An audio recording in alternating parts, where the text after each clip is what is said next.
Estamos en esa obra Isis sin velo, el tomo 2, el capítulo 4 y la página 104, donde conoceremos las grandes maravillas de Oriente. En ese sentido, nos quedamos en la última sección acerca de cómo combatían el espiritismo, cómo eran no creyentes, el señor Huxley, Thomas Henry, el Bulldog de aquel Darwin, y era lo que chocaba casi al sentido común, el menos común de los sentidos de ese Huxley. Y nos quedamos en el subtema Huxley contra los fenómenos espiritistas. Mientras la ciencia confiese que su dominio se encuentra dentro de los límites de estos cambios de la materia, y que la química certificará que la materia, al cambiar de forma del estado sólido al líquido o al gaseoso, solo cambia de lo visible a lo invisible, y que en medio de todos estos cambios permanece la misma cantidad de materia, la ciencia no tiene ningún derecho a dogmatizarlo. Esa es la realidad. Huxley. Mientras que la ciencia confiese, que su dominio se encuentra dentro de los límites de estos cambios de la materia, solamente dentro de estos cambios se encuentra sus límites, su visión de la ciencia en los cambios de materia, no sabe cómo vino ni a dónde va, y que la química, esa ciencia, algún día certificará que la materia, al cambiar de forma del estado sólido, por ejemplo el agua, el hielo, al líquido, agua líquido o al gaseoso que se evapore, esta materia, el agua, solo cambia lo visible a lo invisible, muy cierto. Era visible el hielo y después se hizo invisible con el gas, que subió a la nube y después se condensó y cayó el agua. Al cambiar de forma dice que la materia no se destruye, ni la energía, solo se transforma. Qué bello epíteto, igual que el espíritu nunca se destruye, solo se transforma en distintas formas, entra en el mineral a la planta al animal, el animal al humano al ángel, el ángel al Dios y Dios al diablo. Así que al cambiar de forma la materia del estado sólido del agua por sublimación pasa directamente al estado gaseoso o al líquido por evaporación del agua en este caso, solo cambia la materia de lo visible por nuestros ojos a lo invisible que está más allá de nuestra penetración, y que en medio de todos estos cambios permanece siempre la misma cantidad de materia, ni un átomo se pierde. La ciencia no tiene ningún derecho a dogmatizar todo esto. Todos estos cambios se conservan increíblemente la misma cantidad de materia, no se pierde ni que sea ni un átomo. La ciencia no tiene ningún derecho a dogmatizar esto. Ella es incompetente para decir sí o no, y debe abandonar el terreno a personas más intuitivas que sus representantes. Por ejemplo, los psicometras son más adelantados. Debe abandonar estos científicos el terreno a personas más intuitivas que ellos, más que sus representantes, los científicos, que no tienen intuición, no saben ver el lado espiritual de las cosas, solo ven la materia. Muy por encima de todos los demás nombres de su panteón del nihilismo, el señor Huxley escribe el de David Hume. Entramos a esta parte acerca del panteón. Muy por encima de todos los demás hombres de su panteón del nihilismo, que son los que no creen en nada, son pesimistas, que piensan que la vida carece de sentido y muestran su resentimiento y odio hacia la vida, hacia ella. Estos nihilistas que no conocen la verdadera función de mejorar y ayudar a la gente, que nuestro objetivo es evolucionar, crecer. Así que en este panteón del nihilismo, el señor Huxley escribe el nombre de letras doradas de David Hume. Huxley, Thomas Henry, un gran biólogo británico especializado en anatomía comparativa, le decían el Bulldog de Darwin, porque defendía fervorosamente a Darwin por su teoría de la evolución y de selección natural. El señor Huxley escribe en este panteón del nihilismo a David Hume. Este es un escocés que nació en 1711, filósofo, historiador, economista, ensayista. Es una de las figuras más importantes de la filosofía occidental moderna y de la ilustración escocesa. Es conocido por su sistema filosófico altamente influyente en el empirismo, escepticismo y naturalismo. David Hume, el príncipe o el rey de los nihilistas, como decía Huxley, escribe en ese panteón el nombre de David Hume. Considera que el gran servicio de este filósofo a la humanidad es su irrefragable demostración de los límites de la investigación filosófica. ¿Cuáles son esos límites de la investigación filosófica? Considera que ese fue el gran servicio que hizo este filósofo David Hume a la humanidad por su irrefutable, que no se puede contradecir, por su irrefragable demostración de los límites de la investigación filosófica. ¿Cuáles son esos límites de la ciencia? Fuera de los cuales se encuentran las doctrinas fundamentales del espiritismo y otros ismos. Así decía Hume, que el espiritismo no es una investigación filosófica. Está fuera de esos límites se encuentra la doctrina del ismo y otros ismos, espiritismo. Es cierto que el 10º capítulo de las investigaciones sobre el entendimiento humano de Hume fue tan altamente estimado por su autor que consideró que con los sabios y los eruditos sería un freno eterno a todo tipo de engaños, ilusiones supersticiosas. Increíble, pues este Hume, esa obra, los límites de la investigación filosófica. Es cierto que en el 10º capítulo de esa obra sobre el entendimiento humano de Hume, David, fue tan altamente estimado por su autor que considero que con los sabios y los eruditos, sabios más eruditos, serían el freno natural eterno de todo tipo de engaños, ilusiones supersticiosas. Serían el freno, los sabios y los eruditos, a todo tipo de engaños, ilusiones o supersticiones, como dicen él en espiritismo es esto, ¿no? Ilusiones o supersticiones o engaños. Que para él era simplemente un término convertible para representar una creencia que en algunos fenómenos previamente desconocidos y que él clasificaba arbitrariamente como milagro, en este sentido un milagro. Que para él era simplemente un término convertible, todas estas ilusiones, engaños y supersticiones, para representar una creencia en algunos fenómenos previamente desconocidos, no los conocían, y que clasificaba arbitrariamente, caprichosamente como milagro, maravilloso. Pero, como bien observa el señor Wallace Alfred, el apotegma de Hume de que un milagro es una violación a las leyes de la naturaleza es imperfecto, porque en primer lugar se supone que conocemos todas las leyes de naturaleza, y en segundo lugar que un fenómeno inusual es un milagro. En este sentido analizaremos estos párrafos, pero como bien observa Wallace, este Alfred Russell nació en Gales en 1823, naturalista, explorador, geógrafo, antropólogo, biólogo, propuso una teoría de la evolución a través de la selección natural independientemente de Charles Darwin, que motivó a este a publicar la suya propia. Este fue el pionero, le robó las ideas de Darwin. Alfred Russell, que también se convirtió en el espiritismo, también en la teosofía, fue un gran estudioso, igual que William Crookes, que es el gran químico físico que inventó el tubo de rayos catódicos, que gracias a él existe el televisor. Pero como bien observa Wallace, este apotegma de Hume, este aforismo, que es un dicho breve, sentencioso y feliz, este aforismo de Hume de que un milagro es una violación a las leyes de la naturaleza, como curar a un enfermo, dar vista a un ciego, oído a un sordo. Increíble. Un milagro es según ellos, una violación a las leyes de la naturaleza, una violación, decía Hume.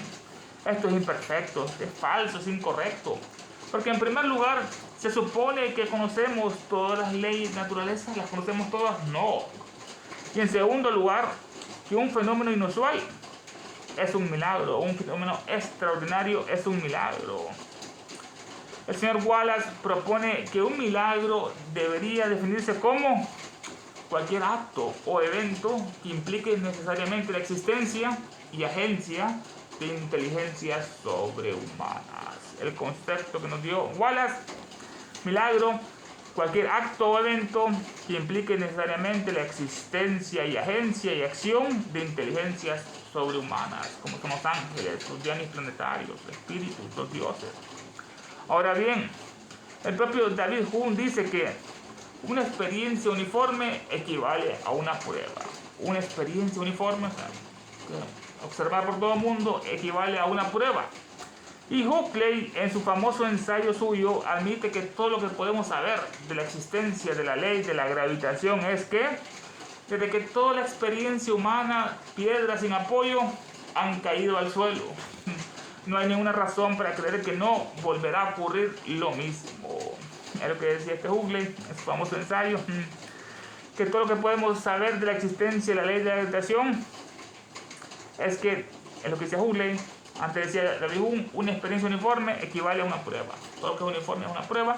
Y Huxley, en su famoso ensayo suyo, admite que todo lo que podemos saber de la existencia de la ley de la gravitación, que le explicó también Isaac Newton, aunque Elena decía que tiene unos errores, todo es magnetismo lo que ocurre en este mundo. Los planetas se atraen por atracciones negativas o positivas, los satélites, los soles, todo. Así que él dice que todo lo que podemos saber de la existencia de la ley de gravitación es que en toda la experiencia humana, piedras sin apoyo han caído al suelo. No hay ninguna razón para creer que no volverá a ocurrir lo mismo en las mismas circunstancias, sino que por el contrario, todas las razones para creer que ocurrirá lo mismo. No sabe lo que es la levitación en la India, los fakires, los yogis, o el caso que va a analizar. Si fuera cierto que los límites de la experiencia humana nunca podrían ampliarse, entonces podría haber algo de justicia en la suposición de Hume de que estaba familiarizado con todo lo que podía suceder bajo la ley natural. Si por el contrario, todas las razones para creer que ocurrirá lo mismo, la piedra se cae supuestamente. Si fuera cierto esto, entonces fuera cierto que los límites de la experiencia humana nunca podrían ampliarse. Solo conocemos ciertas leyes, no todo.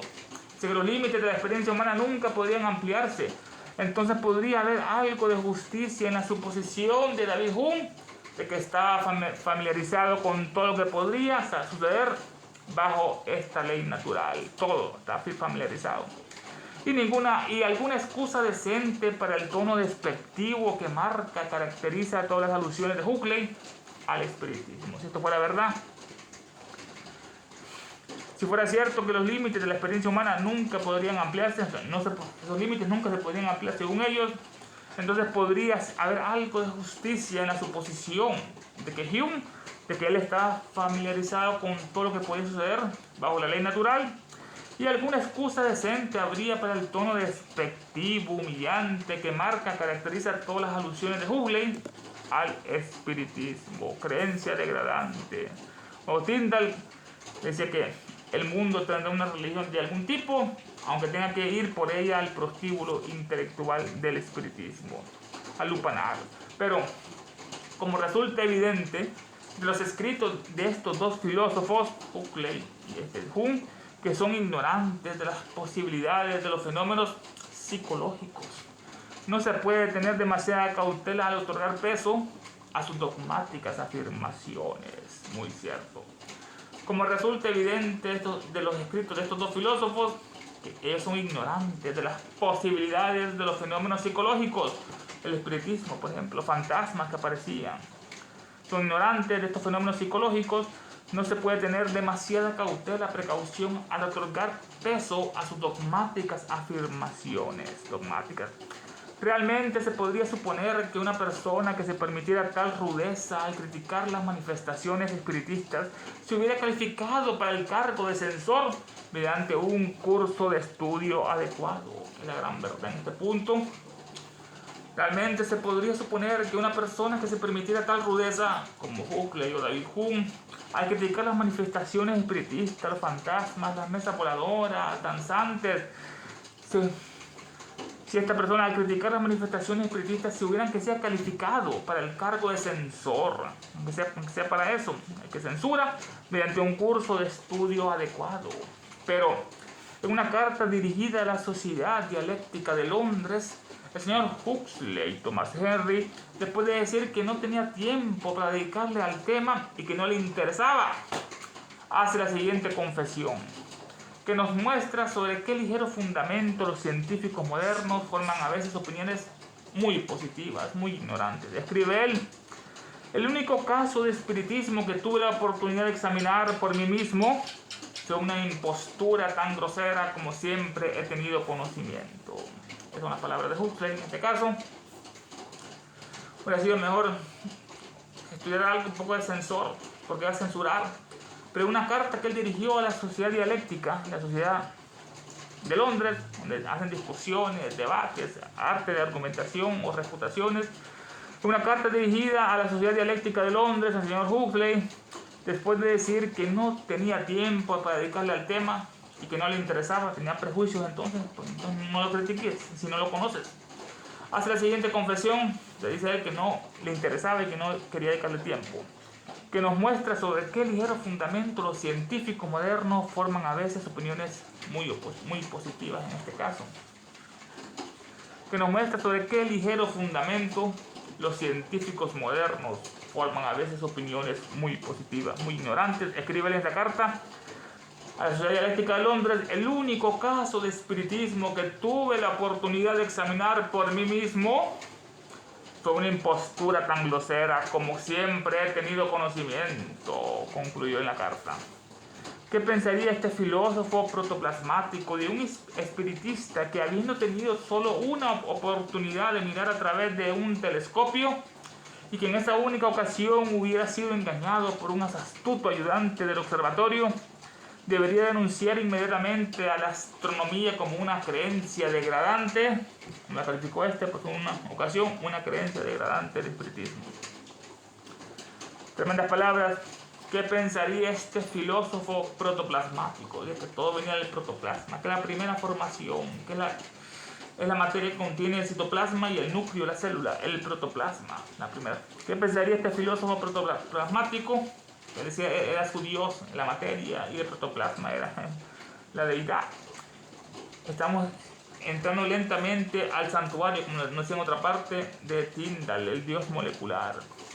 ¿Qué pensaría este filósofo protoplasmático de un espiritista que habiendo tenido solo una oportunidad de mirar a través de un telescopio y que en esa única ocasión hubiera sido engañado por un astuto ayudante del observatorio? Estamos viendo la versión que entró él a una sesión espiritista y que fue engañado por uno de estos medios, en un caso. Debería denunciar inmediatamente a la astronomía como una creencia degradante por este engaño que sufrió él, o seguir examinando con otros puntos de vista, otras pruebas, otros experimentos, y no llevar solamente una observación. Debería denunciar este espiritista a la astronomía, esa ciencia, como una creencia degradante, como hicieron con el espiritismo. Este hecho muestra que los científicos, por regla general, solo son útiles como recopiladores de hechos físicos. Las generalizaciones que hacen de ellos son a menudo más débiles y mucho más ilógicas que las que hacen los críticos legos en este punto. Este hecho nos comprueba, nos demuestra que los científicos, por regla general, con sus excepciones como Nikola Tesla, solo son útiles como recopiladores de hechos físicos. Recopiladores, no saben analizar lo que tienen. Las generalizaciones que hacen de ellos son a menudo más débiles y mucho más ilógicas que las de sus críticos, los legos. Estas generalizaciones de los científicos a menudo son más débiles y mucho más ilógicas que las de sus críticos, los legos. Estos son los laicos, los seglares que no tienen órdenes clericales, los legos, los profanos, pues. Las generalizaciones de los científicos son a menudo más débiles y mucho más ilógicas que las que hacen sus críticos, los profanos. Y también por eso tergiversan doctrinas antiguas. Las tergiversan ellos. Por eso tergiversan a las doctrinas antiguas. Y entramos ahora al subtema opiniones de Heráclito sobre el origen de las cosas. Interesante, que decía el gran Heráclito, un presocrático, acerca del origen de todas las cosas. Del fuego nacieron de la niebla de fuego. El profesor Balfour Stewart rinde un altísimo tributo a la intuición filosófica de Heráclito de Éfeso, que vivió 5 siglos antes de nuestra era. El filósofo llorón le declaró que el fuego era la gran causa y que todas las cosas estaban en un flujo perpetuo, en un perpetuo cambio. Esto es el profesor Balfour Stewart. Balfour, él nació en 1828 en Escocia, era un físico, realizó estudios sobre la radiación del calor, la meteorología y magnetismo terrestre. Escribió El universo oculto de forma anónima con Peter Tay, una obra que Leonardo la comenta bastantes veces en esta obra, La Cota. El profesor Balfour Stewart rinde un altísimo tributo, honor a la intuición filosófica de Heráclito de Éfeso. Le rinde un tributo muy alto, un honor sincero a la intuición que tenía este gran filósofo Heráclito de Éfeso.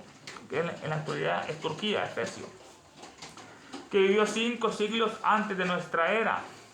El filósofo llorón, le decían. Tenía una supuesta personalidad melancólica y tristona. Parecen eso, el filósofo llorón. Le declaró lo siguiente Heráclito de Éfeso: el fuego es la gran causa. El fuego ilumina. El fuego purifica. El fuego libera. El fuego consume. Fuego, fuego, fuego. El fuego es la gran causa. ¿Quién da la vida a la tierra? El sol. ¿Quién nos da oxígeno a nosotros? El sol, por fotosíntesis en las plantas. El fuego, el calor de la sangre. El corazón es el sol. El fuego era la gran causa, la primera causa, y que todas las cosas estaban en un flujo perpetuo, en perpetuo cambio. Todo cambia, decía, muy cierto, decía este gran Heráclito. Todas las cosas estaban en un flujo perpetuo, en continua transformación, en perpetuo cambio. Todo cambia, eso es cierto. Nunca somos los mismos, al día siguiente somos otros. Dice el profesor, parece claro, Balfour, parece claro que Heráclito debe haber tenido alguna concepción vívida de la inquietud y las energías innatas del universo. Una concepción aliada, afín en carácter y solo menos precisa que la de los filósofos modernos, que considera la materia como esencialmente dinámica, con energía, materia y energía. Lo decía Balfour Stewart, parece claro que Heráclito debe haber tenido una concepción vívida de la inquietud, o sea, del continuo movimiento del universo animado por energía. Todo se mueve, las rocas se están moviendo adentro, sus átomos, sus electrones, todo se mueve, todo vibra.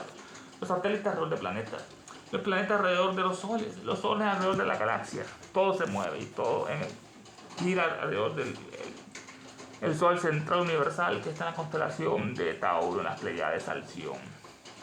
Así que ahí se da cuenta ese continuo movimiento del universo, todo se mueve, animado por la energía. Todo está animado, la materia, por energía. Es el espíritu, es la fuerza que le hace caminar. Parece claro que Heráclito debe haber tenido una concepción vívida de la inquietud, es inquieta esa materia y la energía innata que hay en el universo. El universo está lleno de materia y energía. Materia y fuerza, ángeles, bien dicho ángeles, que son las leyes que lo mueven. Así que todo el universo está con una concepción vívida y profunda de la inquietud y la energía innata que hay en el universo, en todo este universo. Esa inquietud, un solo verso. Una concepción tuvo él afín, aliada en carácter y solo menos precisa que los filósofos modernos, los científicos modernos, que consideran la materia como esencialmente dinámica. Se mueve, dicen estos grandes científicos hoy en día. Así que Heráclito tuvo esa concepción aliada, afín en carácter y solo menos precisa que los filósofos modernos, los científicos, que consideran la materia como esencialmente dinámica. Todo se mueve, el sol, la galaxia, las plantas, los animales, todo. Considera que la expresión fuego es muy vaga y es natural, porque falta evidencia, no hay pruebas que demuestren que ni el profesor Balfour Stewart, que parecen menos inclinados al materialismo que algunos de sus colegas, o cualquiera de sus contemporáneos entendieran en qué sentido los antiguos usaron la palabra fuego, fuego, fuego. Así que Balfour considera la expresión fuego muy vaga, y es natural que así sea, porque todavía falta la evidencia, no hay pruebas que demuestren que ni el profesor Balfour Stewart, que parecen menos inclinados al materialismo, al escepticismo, que algunos de sus colegas, Balfour o cualquiera de sus contemporáneos científicos, entendieran en qué sentido los antiguos usaron la palabra fuego, fuego. En otra parte nos dice Elena en glosario que el sol es lo que más se parece a la divinidad en este mundo de materia, en este plano último físico. Es la luz, el calor, nos da electricidad, magnetismo, el fuego sagrado de los antiguos parsis, de los filósofos del fuego, de los primeros zoroastrianos. Así no saben los científicos modernos ni el profesor Balfour Stewart en el sentido correcto que usaban los antiguos en la palabra fuego, según Heráclito también usaba. La palabra fuego significaba según Heráclito. Las opiniones de Heráclito sobre el origen de las cosas eran las mismas que las del gran Hipócrates. Heráclito, el Efeso, sobre el origen de las cosas, todo viene del fuego y todo cambia, todo está en perpetuo cambio, en las mismas que la que tenía el gran Hipócrates, que era un famoso médico de Kos, en Atenas. Durante la invasión de Artajerjes, estaba este médico Hipócrates, considerado el padre de la medicina, libró a la ciudad de Atenas de una terrible pestilencia. La libró Atenas de esta terrible pestilencia. Fue llamado padre de la medicina. Llegó a ser un iniciado, incluso un iniciado y el más hábil sanador de su tiempo, en términos que casi fue deificado. Increíble. Llegó a ser un iniciado y el más hábil sanador, el mejor doctor que curó de su tiempo, en términos que casi fue deificado, como para Celso después lo hizo. Casi lo hicieron un dios. Su saber y conocimiento eran vastísimos. De sus escritos, dice Galeno, otro médico romano, que era la verdadera voz de un oráculo, de los escritos del gran, lo que es Hipócrates. Estudió medicina con las placas que hacían en los monumentos al templo del dios Apolo, de las personas que eran curadas. Tenía esto y me curaron con tanto, y así fue aprendiendo él los casos, el gran Hipócrates. Casi lo edificaron por su vastísimo saber y curó a muchas personas, y en sus escritos dice Galeno que eran la voz verdadera de un oráculo. Así que Heráclito opinaba lo mismo que Hipócrates. Ambos sostenían los mismos puntos de vista sobre un poder supremo. Y por lo tanto, si sus nociones del fuego primordial, considerado como una fuerza material, en pocas palabras, como algo parecido al dinamismo de Leibniz, eran menos precisas que los filósofos modernos, los científicos, una cuestión que todavía está por resolverse. Increíble. Lo que decía. Tanto Hipócrates como Heráclito sostenían los mismos puntos de vista sobre un poder supremo, el poder supremo del fuego. Por lo tanto, si sus nociones que tenían ellos del fuego primordial, las nociones que tenían consideradas como energía de la materia, el fuego es considerado como la energía de la materia, considerado como una fuerza material, el fuego, una fuerza que da luz, vida. En pocas palabras, el fuego es como algo parecido al dinamismo de Leibniz. Este dinamismo era un sistema filosófico que considera el mundo corpóreo como formado por agrupaciones de elementos simples.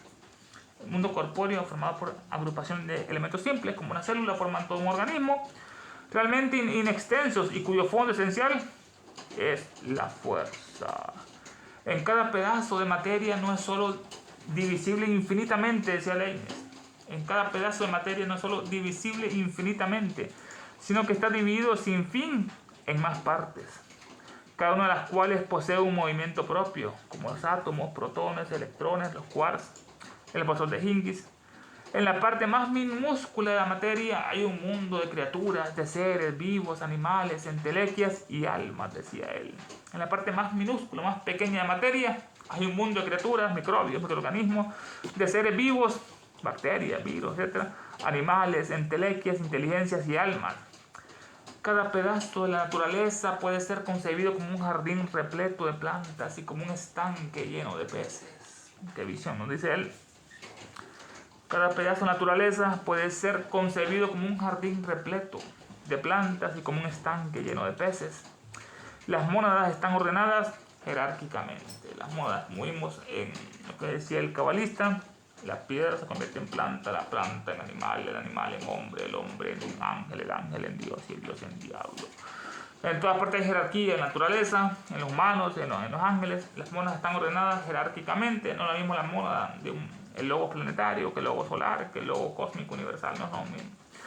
Esta es la doctrina que parecía la de Leibniz, el dinamismo de Leibniz, como la de Heráclito, el fuego, con lo decía Hipócrates, el fuego como una fuerza primordial. Leibniz, se llamaba Gottfried, nació en 1646, era un alemán, polimata, filósofo, matemático, lógico, teólogo, jurista, bibliotecario, político. Se le considera como el último genio universal, Leibniz, el último genio universal. Es uno de los tres grandes racionalistas del siglo XVII, junto con René Descartes, pienso, luego existo, cogito, ergo sum, y Baruch Spinoza, que lo estudiamos en otra parte, en el tomo 1, en el capítulo 4. Baruch Spinoza, que velaba su conocimiento de Pitágoras porque tenía miedo. Lo botaron de la judería cuando tenía 24 años, Baruch, porque dijo la verdad acerca de la sinagoga, que era un diablo, y del judeo-cristianismo. Bueno, estos los tres grandes racionalistas, Baruch Spinoza, René Descartes y Leibniz, todo fuera. Así que, en pocas palabras, como algo parecido al dinamismo de Leibniz, en la doctrina que ellos tenían, en este punto del fuego primordial, las mónadas eran menos precisas, las de Heráclito y la de Hipócrates, que la de los filósofos modernos. Sus palabras eran menos precisas, dicen ellos entre comillas, menos precisas que los científicos modernos. Es una cuestión que todavía está por resolverse. Por otro lado, sus puntos de vista metafísicos al respecto eran mucho más filosóficos y racionales que las teorías unilaterales de nuestros eruditos actuales. La gran verdad en este punto. Por otro lado, en otra mano, sus puntos que tenía Hipócrates y Heráclito de vista metafísicos sobre el fuego al respecto eran mucho más filosóficos, más sabiduría, sus puntos de vista irracionales incluso que las teorías unilaterales de nuestros eruditos actuales. Véase en esto, hay una llamada, véase la vida de Diógenes en Vita. El gran Diógenes nació en el 402 a.C. en Sinope, perteneció a la escuela cínica, vivió como vagabundo en las calles de Atenas, convirtiendo la pobreza material extrema en una virtud, como hacen los grandes yogis y los fakires en este punto. Esto hizo él, convirtió la pobreza material en una extrema virtud de santidad, compartir todo lo que tenía. Sus ideas sobre el fuego eran precisamente las de los posteriores filósofos del fuego, los Rosacruces y los primeros zoroastrianos. Una doctrina universal que la compartían después sobre el fuego de Heráclito y Hipócrates, los filósofos del fuego. El fuego es considerado por ellos como el símbolo de la divinidad. Divino, es sustancia divina el fuego. Es la reflexión más perfecta y no adulterada tanto en el cielo como en la tierra de la llama una. Fuego es vida, el fuego y muerte, origen y fin de toda cosa material. Todo comienza con el fuego y acaba con el fuego. Qué bellas palabras sobre el fuego no están acá en el glosario teosófico. Los filósofos del fuego consideraban como símbolo de la divinidad el fuego, el sol. Es sustancia divina, es sustancia también. El espíritu es la reflexión más perfecta y no adulterada tanto en el cielo como en la tierra de la llama una. Es vida y muerte, origen y fin de toda cosa material, el fuego. El fuego de la inteligencia, el fuego de la luz, el fuego de la conciencia, luz. Así que sus ideas eran las mismas eran precisamente las mismas que de los posteriores filósofos del fuego, Eugenio Filaletes, Paracelso y tantos otros, también de los Rosacruces y los primeros zoroastrianos. Los Rosacruces no es esa nueva sociedad destructiva de amor, es una falsedad otra masónica, sino los verdaderos Rosacruces eran discípulos de un sabio adepto alemán que nació en 1460. Discípulos del sabio adepto alemán. Rosencruz fundó una orden de estudiantes místicos. Poseía un esquema completísimo de iniciación en cábala y magia superior de tipo occidental o hermético. Rosacruz, esa era la vida de él. Viajó por el mundo, alcanzó la sabiduría con los iniciados y después regresó a Alemania y se fue a vivir a una cueva para estar sano físicamente y mentalmente. Y vivió muchos años, más de 100 o 200 años, y inició unas cuantas personas que lo merecían en el conocimiento profundo de la alquimia, de la magia superior de tipo occidental o hermético. Esos son los Rosacruces, la cruz es el cuerpo, la rosa es el espíritu, sangra. Y también era la filosofía del fuego de los primeros zoroastrianos. Sobre el gran Zoroastro, era una de las más poderosas inteligencias y uno de los más grandes hombres de todos los tiempos. El que nos da Elena ese conocimiento acerca, no muy conocido de los persas, los parsis, estos zoroastrianos, del gran Zaratustra, que después se convirtió en un título Zoroastro como los papas, 1, 2, 3, 4, eran los grandes Zoroastros, pero hubo un primero Zaratustra, el gran reformador, fue que dividió, purificó, reformó lo que es el hinduismo, donde los asuras se convirtieron en asuras, los dioses eran demonios y los demonios eran dioses, como pasa con el judío-cristianismo, que la gente está adorando al demonio de Jehová, pensando que es el Dios supremo, y es un demonio que lo tiene engañado con sangre, con pactos, la judería maldita.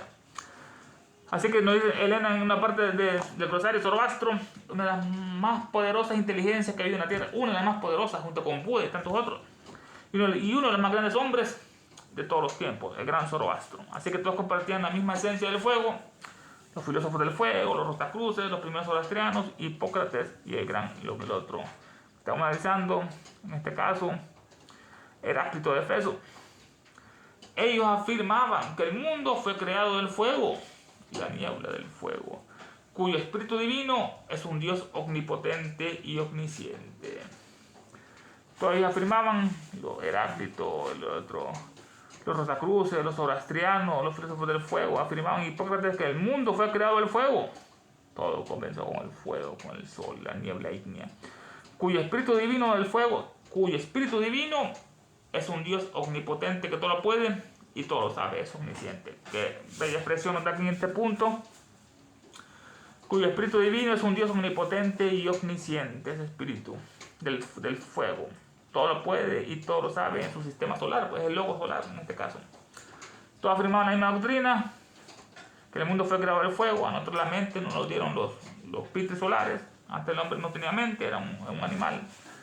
Y abusaban de ellos otros espíritus, cuyo espíritu divino es un Dios omnipotente, el fuego y omnisciente. La ciencia ha condescendido a corroborar sus afirmaciones en cuanto a la cuestión física. La ciencia ha comprobado que todo comenzó con el fuego en el plano material. La ciencia ha condescendido a corroborar sus afirmaciones acerca del fuego en cuanto a la cuestión física, que fue el fuego que originó todo. Dice la niebla, una niebla de fuego comenzó de que se crearon los soles, los planetas y los satélites, de esa niebla ígnea. O el Big Bang, una gran explosión que comienza con un fuego, pues. Y entramos al subtema, la Trinidad del Fuego. La Trinidad del Fuego. El fuego. En la filosofía antigua de todos los tiempos y países, incluido el nuestro, ha sido considerado como un principio triple. Ya entramos a ese misterio del fuego triple. El fuego. Fuego en la filosofía antigua de todos los tiempos y países, en todos los países y en todos los tiempos, incluido el nuestro, el fuego ha sido considerado como un principio triple. Así como el agua comprende un fluido visible con gases invisibles acechando en su interior, y detrás de todo el principio espiritual de la naturaleza que le da su energía dinámica. Así ocurre en el fuego. Qué bello ejemplo con el agua. Es triple. Así como el agua comprende un fluido visible, que observamos el líquido, el agua que fluye, que cae. Así que el agua comprende un fluido visible con gases invisibles. ¿Cuál es la fórmula del agua? H2O, son gases. El hidrógeno y el oxígeno formando gases y forman el líquido. Así que el agua tiene un componente fluido que fluye, que es visible, y tiene gases que son invisibles. ¿Quién mira el oxígeno? ¿Quién mira el hidrógeno? Acechando en su interior del agua. ¿Quién está en el oxígeno y el hidrógeno?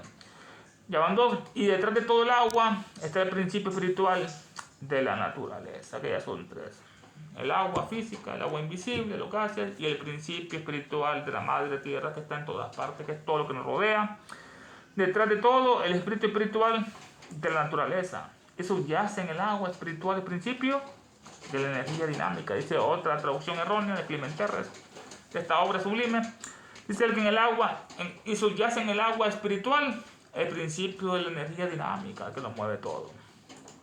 En una forma acá, el agua comprende un fluido visible con gases invisibles acechando en su interior, y detrás de todo esto está el principio espiritual de la naturaleza que todo lo anima, que todo lo informa, que todo lo sabe, el anima mundi, que le da su energía dinámica. Ese espíritu le da la energía dinámica al agua y a todos los elementos, le da la vida, le da el prana, le da el fojar. Así ocurre en el fuego, es triple también, se reconocen.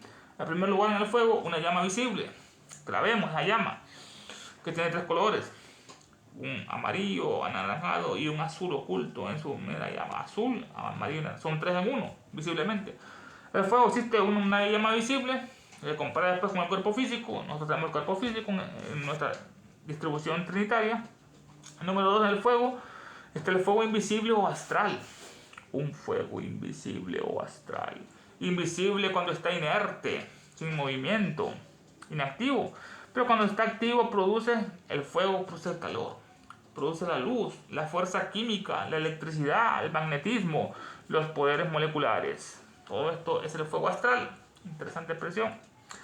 El fuego invisible o astral, que se relaciona a nuestro cuerpo astral, cuerpo físico, cuerpo astral o al plano astral, que es invisible cuando está inerte, cuando está inactivo. Está invisible el fuego astral, pero es lo más potente que hay cuando está activo, porque ¿qué produce ese fuego? Calor. Hace que se mueven los fotones. Donde hay calor hay movimiento de partículas. Hace que el fuego produce calor, igual que el sol produce luz, que es la que necesitamos para ver. Viene del sol los rayos de luz, el movimiento de corpúsculos, fotones, dicen otros, y la onda electromagnética, que se funden esas dos hipótesis. Es cierto, hay fotones, que son los corpúsculos de la luz, y de la onda electromagnética que produce la luz. La luz de la luz espiritual, que primera. Además de Este fuego invisible produce luz, calor, fuerza química. La fuerza química, las reacciones químicas y electricidad. Que es el movimiento de electrones, electricidad, movimiento de electrones.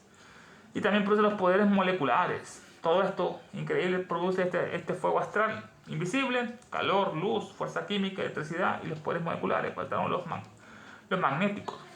Y por el número 3 es el espíritu del fuego, que equivale a nuestra arma, nuestro sol, cuerpo físico, cuerpo astral y lo que es el alma, el espíritu del fuego. Son las tres partes del fuego, en la trinidad del fuego: un fuego físico, un fuego astral y el espíritu del fuego, que es el más importante. Aplicaron la misma regla a cada uno de los elementos. Todo es tripartito: el agua, el aire, la tierra, el fuego, el éter. Y todo lo que evolucionaba a partir de sus combinaciones y correlaciones, incluido el hombre, era considerado trino por ellos. Trino y septenario después. Interesante lo que hicieron estos filósofos del fuego, los zoroastrianos, Heráclito y los otros, los rosacruces. Aplicaron la misma regla a cada uno de los elementos: agua, tierra, aire, fuego y éter. Son tripartitos. Todos los elementos. Hay un fuego físico, astral y espiritual: aire, tierra, éter. Y también todo lo que evoluciona en este mundo, en este universo, todo lo que evoluciona, todo está evolucionando a partir de sus combinaciones y correlaciones, incluido el hombre, era considerado triple por ellos, como decía la gran filosofía: triple y después septenario. Y todo lo que evoluciona, todas las mónadas, a partir de sus combinaciones y correlaciones, que son una relación recíproca entre dos o más cosas, o sus conexiones que hay, incluido el hombre, eran considerados como trinos: cuerpo físico, cuerpo astral y el espíritu. El fuego. El fuego, en opinión de los rosacruces, que no eran sino los sucesores de los teurgos, era la fuente no solo de los átomos materiales, sino también de las fuerzas que lo energizan y dinamizan. Digan estas grandes personas. El fuego, en opinión de esos rosacruces, estos eran sino los sucesores de los teurgos. Los de la obra divina, la teurgia, consistía en una comunicación con los ángeles y espíritus planetarios, los dioses de luz, y medios para traerlos a la tierra. Se requería que fuera digno y puro y desinteresado la persona. Esa es la gran teoría que practicaba Jámblico y tantos otros.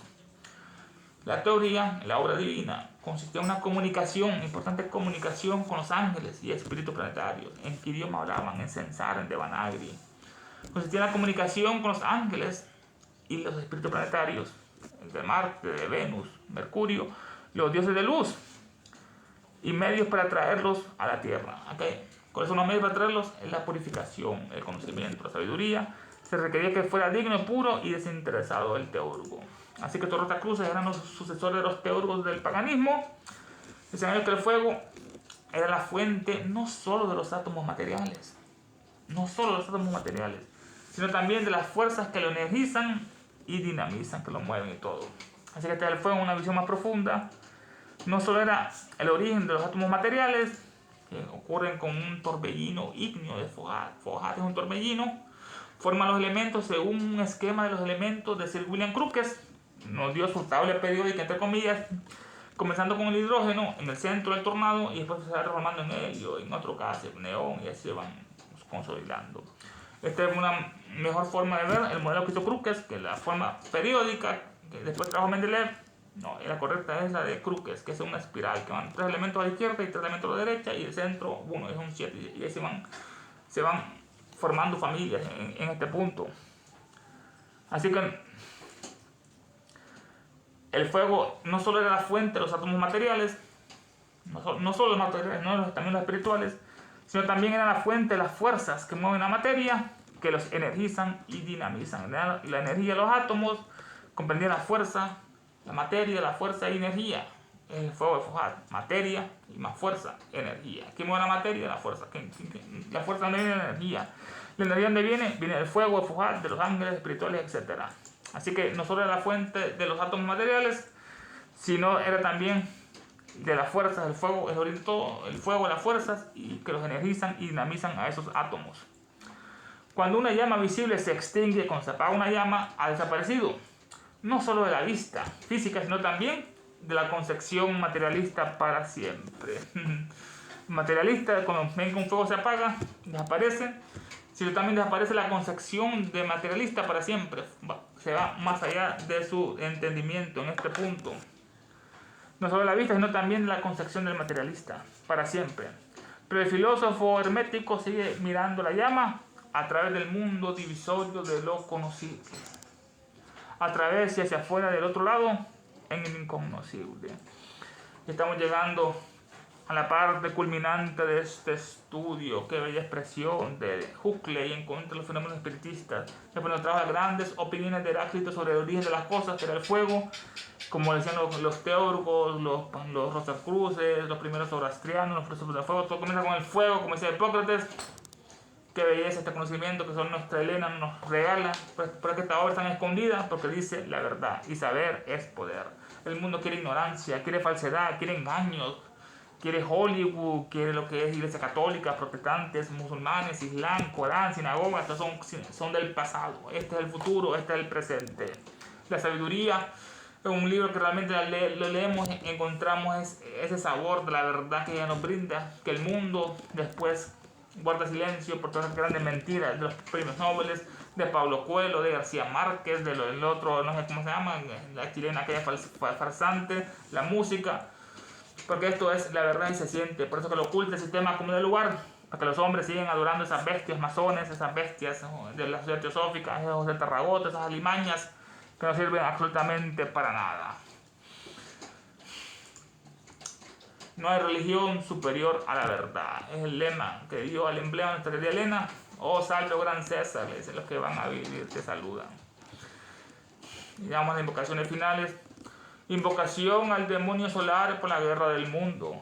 Nos inclinamos con devoción y reverencia ante la sagrada presencia invisible del diablo en el universo, el logo central universal, en nuestro logo solar, la jerarquía satánica diabólica, Nuestra Señora Blavatsky, la Madre del Mundo, el Señor Buda, el Manu Vaivadvata, el Bodhisattva, el Señor Maitreya, el Mahachohan, el Mahasura, los 7 Chohanes, los diablos maestros, la gran fraternidad oscura, y fervorosamente les pedimos que los poderes de sabiduría, de odio, de oscuridad y guerra circunden, encadenen a la humanidad entera. E inspiren a los dirigentes de todas las naciones, especialmente a los que sufren disturbios, guerras, catástrofes, enfermedades, calamidades, hambrunas y tanto más, que aquellos poderes que siempre trabajan por el mal, por el progreso, por la ciencia, la humanidad, inspiren a los dirigentes de todas las naciones para que se establezca sobre la tierra una guerra verdadera y sufrimientos perdurables, que las fuerzas de las tinieblas venzan a las fuerzas de la luz, que el mal, el caos y el sufrimiento encadenan a la maldita humanidad entera,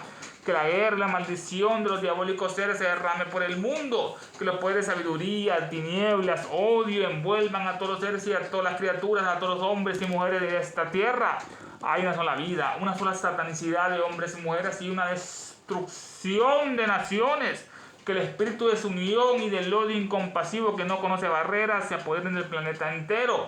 Que los grandes diablos maldigan y guíen los senderos de la humanidad en el 2024 y siempre, permitiendo que cada uno de nosotros vayamos adelante y rindamos en los niveles internos del servicio por el cual estamos más capacitados. Que así sea.